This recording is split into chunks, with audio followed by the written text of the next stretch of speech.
Welcome in, everybody. Once again, this is the Mission Debrief from Call Team 6, Special Ops for Car Dealers, your remote virtual BDC solution, serving dealerships all across the country. And welcome in, everybody.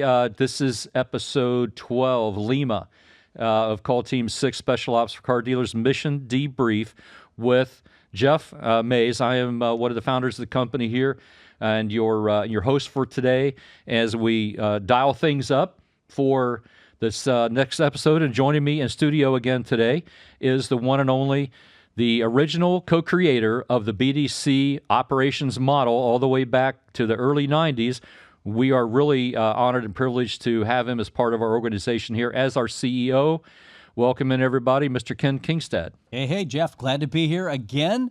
It's always a pleasure to get down here from New Jersey. I love coming down to Meisner Park here in Boca Raton and getting together with you guys, and just sharing some great insights of things that we're seeing on the ground everywhere across the United States. It's a privilege, and thank you. Absolutely, and thanks to everybody for tuning in and getting us going today. Also joining us as well in studio, coming all the way from Charlotte, North Carolina, is our COO and Operations Director, Mr. Ryan Mays. Ryan, welcome in, buddy. Hey, happy to be here, excited to be here. Another episode. Which one is it again? Lima? It is Lima. Episode 12. 12. I mean, come on. We've come a long way, guys, being able to do this. Lots of great content. Subscribers are plentiful these days, so it's bringing you a lot of good content you want to see. We're happy to keep doing it. Love being here, and thanks for having me. Yeah. And so if you're a dealership operator out there, general manager, GSM, BDC manager, fixed ops director, service manager, you are who we like to have tune in with us and into this growing community in the automotive industry, where that we try to bring you the best content we can in terms of what's going on, what's changing out there, how can we help our dealership brethren in the automotive space out there across the country with the challenges you're facing every day in three primary areas, and those are new customer acquisition, defection prevention, and missed opportunity re-engagement. Those are the three areas for sales and for service. And we talk a lot about things that you can do, that takeaways, actionable items that you can put in place today to help win your markets and help your dealership flourish in what for 26, can be what we're calling a reset, back to basics opportunity, where the way that you're going to win is to be able to execute daily on a lot of the principles and ideas and items that we talk about on this very program as a service and a benefit to the automotive dealership community out there. So thanks again for tuning in. First, we want to talk about our sponsors of today's program. First and foremost, Podcast Junkies, for the very best in podcast production, facilities, and social media management. They're one of our partners in that space, and we're all, very glad and looking at what they're doing for podcast productions out there all across the country, whether it be remotely or at the studios here in South Florida.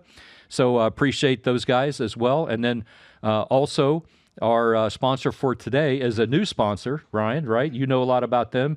It is badco.ai. And what can you tell us a little bit about them as we look at their information up there on the screen? Yeah, emerging into the market as the one of the premier, if not the premier, agentic AI voice text solutions that are out there. It's part of what powers Call Team 6 and Digital to Dealer Direct or other companies. They're phenomenal. One of the best partners that we've been able to come across. And some of the best AI that I've ever seen, which is why we're happy to partner with them as well. Great company. And of course, shout out to our music producer and social media manager, Jay, up in the Charlotte area. And then also our spectacular engineer, Eric, who's joining us again today. Let's make sure we give it up for Eric, everybody. Yeah. What's going on, sir? What's up, guys? How's it going? That's right. What wisdom can you impart to our viewers today, Eric, as we start off this week? Listen to these guys. They know their stuff. If you want a good car shopping experience, these are the guys. We do help with that. We do try to help position our dealership clients out there all across the country with our U.S.-based agents and agentic AI solutions with the ability to help consumers do just that. And in fact, for those of you out there, if you've just tuned in a couple of times or maybe just tuning in for the first time, we do invite you to go back and look at our library of content that we're building in previous episodes of this very program, where that we are touching on a lot of the things that our community is telling us that they're struggling with or excelling with or sharing of great ideas and impactful action items that you can execute on in your dealerships every single day. We've talked about things in our tactical tips sections about playing to your team's strengths versus the weaknesses, spending time with your top performers where you can get exponentially better results, as opposed to limited results maybe with those who typically you might spend time with of your bottom performers. And we've heard a lot of other people actually, to be candid, in other programs actually pick up on that and start to share their thoughts on that, so that we know that way that we're getting traction with a lot of the subject matter that we're bringing to light here. And we've also talked about how not to fall into the vanity metrics syndrome, where that you're just trying to improve on certain aspects that you're measuring without necessarily focusing and concentrating on how you can actually grow your business and grow your sales. We've touched on things like effective odor lead re-engagement methods. Ken has provided a lot of insight and content on daily variable manager task templates for sales managers and GSMs out there in dealerships. And Ryan has touched a lot in previous episodes on inbound call optimization. And then both of you together with what we've been doing and imparting on our other dealership viewers out there and partners, the very latest in AI industry advancements, which leads us to our first segment, our mission launch and field report. I'd like to hear, and I'm sure our viewers would like to hear, guys, get right into it about, we're fresh off of you guys coming back from having a suite at the Encore out there in ADA during the show, where that I think that it was an impactful show first and foremost this year, and dealers got a lot out of it too because of the, like Ryan mentioned, the emerging AI in industry and how that is making an impact and affecting what car dealerships are focusing on and what they're concentrating on as it relates to the consumer experience, and how it's actually could potentially allow us as dealers ourselves also ultimately what we've been searching for 30 plus years, which is finally being able to provide the ultimate customer ownership experience that will keep customers loyal to a particular dealership and loyal to a particular brand because of the way that you guys have been working on the AI advancements out there that allows that to happen, to manage that customer life cycle in a very comprehensive and advanced format. So, I'm going to just let you guys, share with our viewers out there what you learned about NADA, kind of provide a comprehensive recap on what happened out there. All right, so I would just kind of start out by saying one thing first, Jeff, before I even jump into all that, is there's so much to talk about, but obviously the buzz this year was, obviously you can imagine, AI. Did I say AI? Yeah. Right. Everyone's got AI in the mind, and it's almost to nauseum. But you know what I would say is, what I really love about our mission debrief is we're able to bring things back to the dealers that we hear on the ground day to day. And I'll say that I've had dealers in the past come to me and say, hey, Ken, because I've been training and developing for like 30 years across the country. They always say, hey, what is if you ever come across anything, Ken, that is really like wows you, please tell me about it, share it. Because, everyone's looking for an edge today, aren't they? Right? I would think everyone's trying to find their little bit of an edge over their competition. And I know this is a strange analogy, but I would say, like, what does a little bit mean? Well, 211 degrees Fahrenheit is hot water. 212 degrees Fahrenheit is boiling water. And that 1 degree can change everything when it comes to your dealership. Do you think this is potentially the missing ingredient or the missing link to that? Is to take it from one level to the other just like that? Just like that. And I think, but there's so much noise. That's the problem. There's so much noise in terms of what is AI. And if you walk the aisles at NADA, everyone's got some AI. It's like what? Yeah, but is it really? It's really not, And we've had a few of the dealers. We weren't on the floor this year. We were actually had the suite at the Encore, like you said. I like that intimate sit down, where you can spend, 30, 45 minutes, hour with a dealer group, and kind of share with them, what we're doing and really kind of answer their questions. But we had dealers come in, because they were schooled. There was a class actually at NADA that said, and we got all this AI going on, and so these are the questions you really need to ask the customer, or the vendor, about their AI, and so that's what happened to us. They went through the whole litany of questions, and we were answering them, but I think it's getting lost. There's so much confusion, I think, and everyone is looking, because we're so used to Chat GPT or Grok or Claude or whatever you're used to using yourself on a daily basis, that everyone's thinking about it's the magic wand to take me to the next level. And there are some cool AI out there, but I think a lot of them are really just bots. They're little bots working in the little silo for a service, or a little silo for variable, or sending out texts, keeping your customer engagement warm, But ultimately, I think they're pseudo AI. They're not really true AI, where we're talking like Chat GPT, where it's a real agentic, where it's a thinking AI, where it can pull, from service and variable and all the different aspects within your CRM to be able to communicate a message. And I think that, to me, if we looked at, what is the next step in evolution for a car dealership, and if one thing that I got out of it was that, to me, is that's where it's at. If you can get the agentic AI, where it's a real true thinking AI, overseeing the entire CRM process, soup to nuts, where it's funneling that communication. So it's not just if I called in 3 times, I get the same 3 responses. Well, I think that's where I think that Ryan and his team have kind of cracked the code to that a little bit, because in my view, when the only people you have really playing in that space who've kind of co-opted, or some people might say they're carpetbaggers, coming into the automotive space, and they're tech companies, they're tech people by nature. Yeah.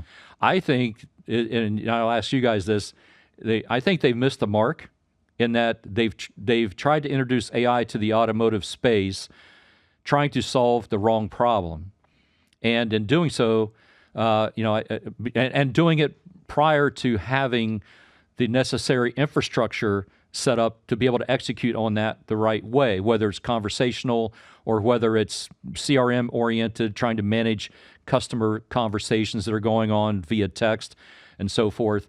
And if I may, I think that is something that you guys have stayed centered and grounded on, in that you're so in touch with dealerships' opportunities and challenges out there.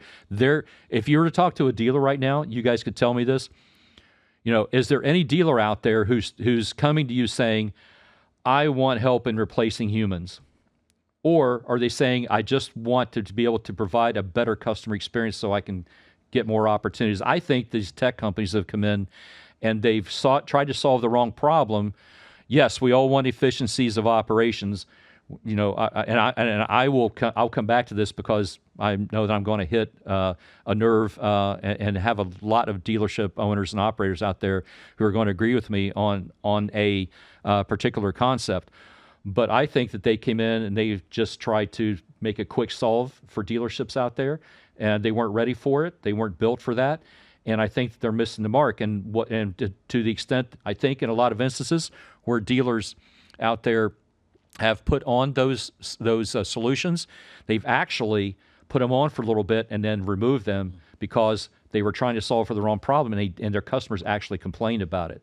So, you tell me if I'm right about that, Ryan, on any of that, and then how that what you're seeing with the dealership clients out there, a lot of people you're talking to are saying, help me with not only help my humans become more productive and producing the right result and ultimate outcome for my customers in a way that they're going to be receptive. Yeah, so I can speak to that. So a lot of we talked about in our last episode the influx or wave of customers, dealerships coming to us at Call Team 6.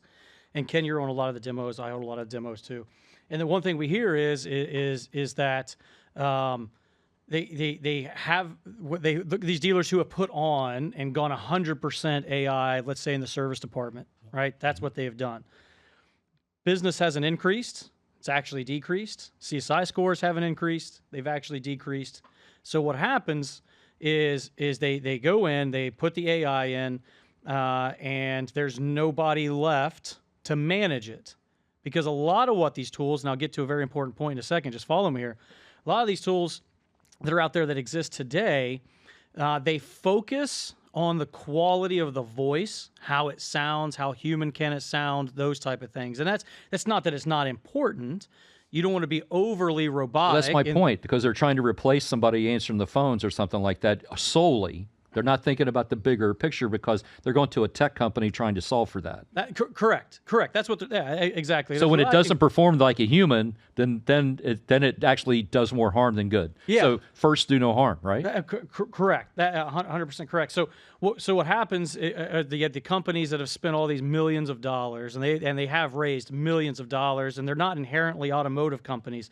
There are companies that have come in who say, I see an opportunity, we can enter this market and we can get rich overnight with it, because I know these dealers have unlimited pocketbooks and they'll come in and sign it. So we know very, very well a lot of companies who have said, okay, we can do that. So they set up shop in a dealership somewhere and tried to study and learn it within a couple months and then deploy a software that solves the dealership problem. The difference is, and I know I'm being supposed to be a little agnostic here, but with a group like us or some others that we know that are friendly to us in the outsourced BDC world, we live it and we know it. We've sold cars, we've gone through the delivery, we've met people in the service drive, we've seen all of the handoffs. So we kind of look at it as old training that I used to have from Disney actually back in the day. You got green light, yellow light, and red light. So there's an inflection point where the customer engages with a dealership, and you have to grade it. Is it a green light, yellow light, or red light? Like what is that score on that transaction? So all of these companies have spent millions and millions and millions of dollars saying, can I get my AI to sound just like Diane? Right? Yep. But what happens when she doesn't sound like Diane, or the AI doesn't? And what happens? Sounds more like Bob. It sounds more like Bob. What would you say you do here? Right. Well, Bob. Yeah. Not that I know. Anyway, Office Space reference for anybody out there. So but they claim to have mastered that part, but not the handoff. Yeah. Okay. Right. So a little market data for everybody out there. I'm the data nerd. I kind of watch this. If you look at the spike in negative reviews from coast to coast that are slamming the dealership world right now, that is directly correlated with the amount of AI adoption into the space. Because there has been a 9% increase in negative reviews. You may say 9%. Well, that's a big number. Of that 9% overall increase in negative reviews, 70% cite bad or poor communication. So what does that tell us? That tells us is you have a dealership A who has 3 people who are in answering phones in the BDC. So great, I got AI who does it now. They fired them all. Now you got 100% of the calls being answered. That's great. That's fantastic. The customer got somebody at the store rather than ringing to a voicemail. But then the AI does what? Sometimes it transfers, sometimes it doesn't, sometimes it breaks, sometimes it goes to a voicemail. Yep. And now you have nobody to manage the back end of where those are going. Right. And that's part of what we have tried to solve on our side. We saw that. We recognized it. And thank you to the AI voice pioneers out there that that led the way. With all the arrows in the backs to prove it. Thank you. Yeah, I'm not going to sit here and dog them. I mean, someone had to. What do they say? The person first through the door gets the bloodiest. So thank you for that. But that's why we, as on a call center side, a BDC side, have not and will not abandon the human oversight of the AI that we have. Right. And you just had somebody. I'm sorry. You can continue. It just occurred to me. You had somebody who signed up with you right out of the gate recently, and let me just say that you guys are on fire right now. It's like everybody's seeing the light. It's like they're seeing the solution, and that it's a great marriage of being able to maximize the human capacity and amplify their activity, the volume of their activity, by utilizing the technology rather than trying to replace that. You had somebody who signed up specifically because they didn't want the human aspect of it to be removed from the customer process, but yet they didn't want to spend all the thousands of dollars each month that it would take for them to build out their own team and deal with all those headaches. They just had you guys handle it because you have all U.S.-based agents, and then you have the software that goes along with it. Yeah, correct. They signed up on the spot, and again, not plugging. I'm remaining as agnostic as I can here, but they had, and they showed it to us, so it's real. We saw it. They logged in and showed it, because I didn't believe it when they said the AI company, and I won't name them, that we signed up for has a 10% conversion rate on setting service appointments at 10%. And I said, this is a reputable one. I said, you got to show me, man. You got to show me. Yeah, right. I'm curious, as you've piqued my curiosity here. Logged in and showed it. And they said this was just, we got to get back into the human space. And one of the things that attracted them to sign up right away is, of course, we own our own AI. We use it, voice and text. And so when you sign up with us, you just get it. There's not another layer there. And of course, our pricing model changed in 2026. It's just a hourly rate. That's all it is. And so dealers can relate to that. They understand it. They can equate that to humans, but you still get the tech side of it too. So we talked about the tech and the tech stacks in the last episode. So 76, there was a survey that came out just a couple weeks ago. 76% of dealers in, I think it was the end of January, in 2026 plan to invest more into AI, but still reducing the amount of vendors or partners that they use. Okay, so we're going to increase our spending, but with fewer companies. So that means they're going to be focused, and NADA was a big spotlight on that, focused on the companies who can do more within a singular platform, which is what we have. So our platform, our AI, ARIA, is in what they call a state of persistence. Okay, so for everyone out, the technical guys will get that. For everyone else out there, what that means is our AI, whether it's chat, because we have chat now, whether it's service or sales, reception, whatever, as long as there's a common identifier, phone number, name, what have you, and ARIA can reference that, she'll be able to reference the conversation from every interaction, period. Whether they called in, text in, email, doesn't matter. She'll be able to reference the last 100 conversations, hence state of persistence. So you'll be able to pick that up. So if the conversation number 73 was 6 months ago and you had your oil changed, okay, well now she's going to remember all that. Right. Be able to pick up kind of where you left off, which, again, going back to the negative review parts of this, which is the communication, is getting dropped. Yeah. This solves that problem. And I love the fact that, and to me, we found that people are hitting, when they realize it's an AI, they 70% of them, based on some of these reviews, are hitting the 0000. I want to talk to a human. Even though the AI sounds natural, it sounds lifelike, they're still hitting that 0 to get to a human. And then what's happening is that they're getting transferred back into the abyss, if you will, and the customer's having a real negative experience. And so a lot of these bigger AI companies are saying, hey, but we don't want to be in the people business. We don't want to hire a call center. My gosh, can you handle this for us? And we're like, yeah, we'd love to help, be that resource for you, because I think that AI should serve the human, right? Not the other way around. And that's been our take, and that's what I think people are wanting. Again, I keep saying this, and I will keep saying, because for 30 years I've been saying this, people like people that they like. What does that mean?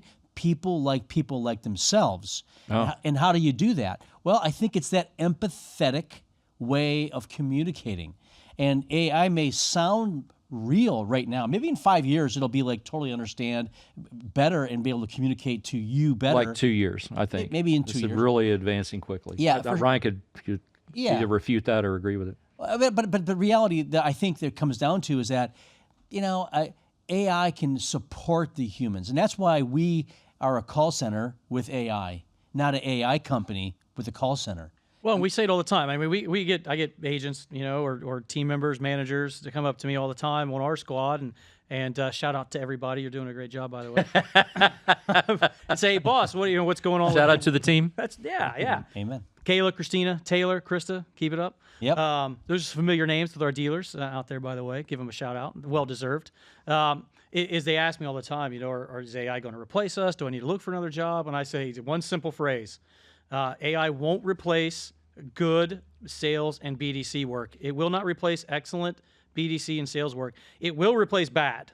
Yeah. Inefficient, lackluster communication, lack of excitement. If you're not having a proper conversation, if you're not happy to be doing the job, it will replace you. Yes, it will. But that human touch, that empathetic touch, that has not dissolved yet in the marketplace. It just hasn't. Every single data point says that it hasn't. No. Now, AI shines, especially when it's after hours, holidays. Customers don't expect to reach somebody. Yeah. They expect to have that that interaction, and as long as it can perform the job, it's okay. Yeah, and I want to say something to that point. One of the things that I think for us, and again, I don't want to make this all about just Call Team 6 or our AI, but I would say that we use our AI to measure our people. And so, obviously, we train our agents every single day. I'm a freak about that, as everyone knows. If you don't know, I've been doing this for 30 years and co-creator of the BDC. And so we train every single day, and we use our AI. It monitors and it reports back to us what each agent's doing on every call. So we have a report card that analyzes every single call. Every call, can you imagine that? And we make darn near 1 million calls a month. And so that AI is going through and measuring that. And then it's telling us who's doing good, better, or best. And then we can adjust the KPIs based on all that heavy lifting. That's a good example of AI working for us, not us working for the AI, as a call center personally. Well, ask us how we know that, because, as somebody, this kind of tees up what I mentioned earlier, to your point, Ryan, a little bit ago about how do we know that this is a bona fide solution for dealers out there? I don't know, because you've dealt with trying to staff BDCs at dealerships, working at dealerships for a long time. 15 years. I've been sitting in chairs where that I've asked a BDC manager to make sure that their BDCs are productive and helping us to close deals, so the dealer down the street doesn't get them, because I can't stand somebody being better than what we are. So, that's kind of, I don't know, it's been a rather organic process as to what has brought all this into place, which centers around, like you said, Ken, ultimately it's about people. We want to complement the people. And so, imagine, you're trying to put together a BDC staff. Yes, you're spending thousands of dollars, tens of thousands of dollars every single month to generate leads. You have people who, you believe are responsible enough and effective enough at their craft and their supervision, overseeing them, that they're going to be able to perform and to be able to help you grow and do an effective job of handling those leads, previous customers, and so forth, whether they just emailed in, phoned in, or whether they're still in the market after, say, 90 days. So, you're trying to manage all that. You have people who are operating at different levels. You have people who are on vacation. You have people who are sick. You have A, B, C, and D players in their performance, and it's costing you a lot of money, and you don't know exactly why that you're not winning, in that area. And so, imagine being able to, save 40% of that cost, not have to worry about paying payroll taxes or insurance benefits or anything like that, and not having to worry about trying to find the best talented people who can show up to your dealership every day. Yeah, I imagine if you're a California dealer right now, right? I mean, that's... Well, yeah, that's my point. I know. Now, so, you have nobody works in your departments unless they're U.S. based, unless they've had previous automotive BDC experience. Yeah. They're at the top of their craft. They're trained by the best, And do we stub our toe every now and then with how an engagement is handled? Sure, but ultimately, when you combine all of that, that's one of the reasons why that this particular organization exists, is to help solve that for dealerships. And let me just say that to your point, Ryan, about people being concerned about what AI potentially could replace. There's certain industries where that's inevitable. But the things that involve the like factor with people, the relatability factor with people, is still going to require, I think, that a quotient that it doesn't yet possess. And that relates, to my point about being a dealer operator, being a general manager, where we are measured gross per employee on the statement, expense per employee, right? So you want to get the most possible gross profit for the dealership to operate efficiently with the biggest spread between gross and expense, right?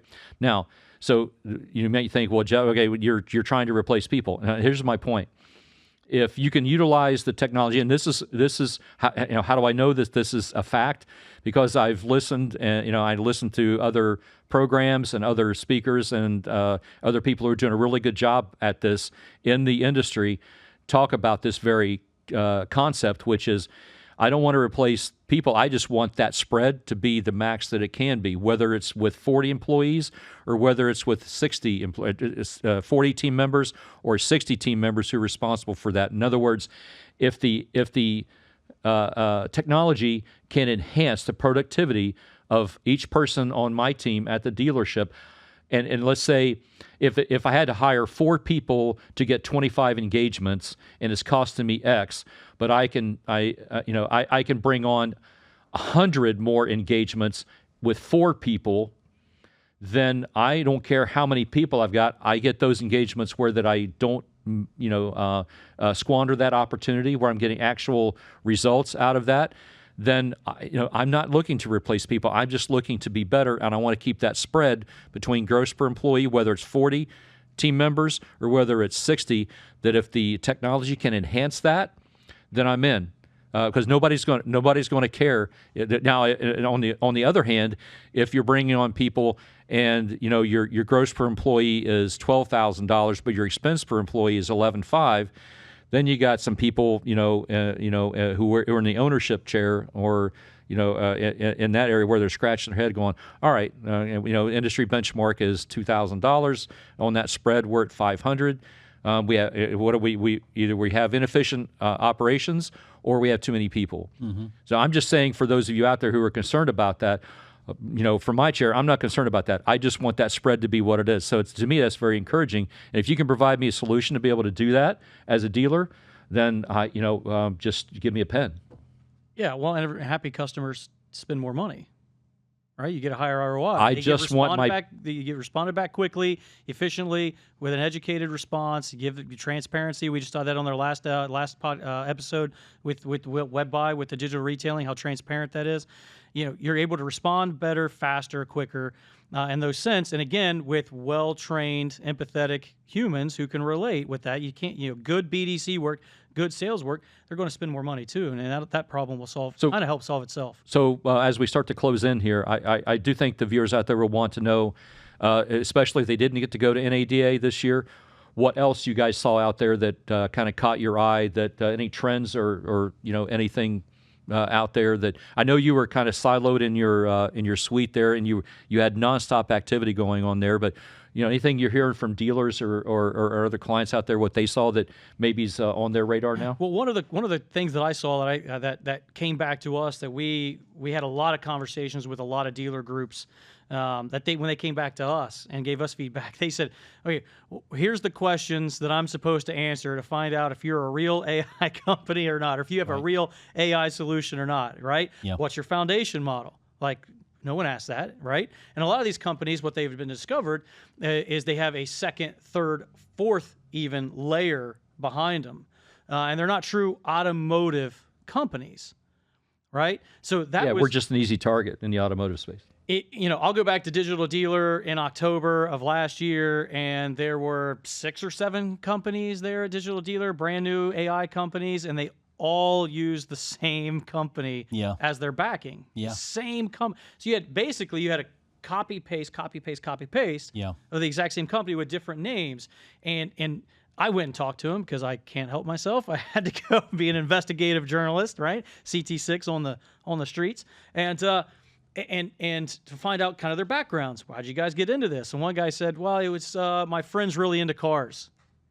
Great. So let's make an AI company. Why not? Yeah. So those are the things, and I'm getting to a point. You're asking what I saw as far as companies go, but I just kind of want to reflect on what I saw from the dealers, right? From the owners, from the principals, from the general managers. They are now capable, or at least getting to the point of sniffing that out. Yeah. Right?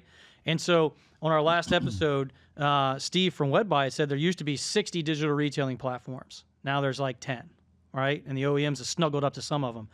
I think you'll probably see the same thing happen with these voice and text AI companies. The ones who are able to deliver the conversations in an ecosystem from the AI infrastructure to the dealership the best. Doesn't necessarily have to have the best voice, although that helps. But that part doesn't have to be creme de la creme. It has to be the very top. It's the part where it transitions the customer back to where they want to get to.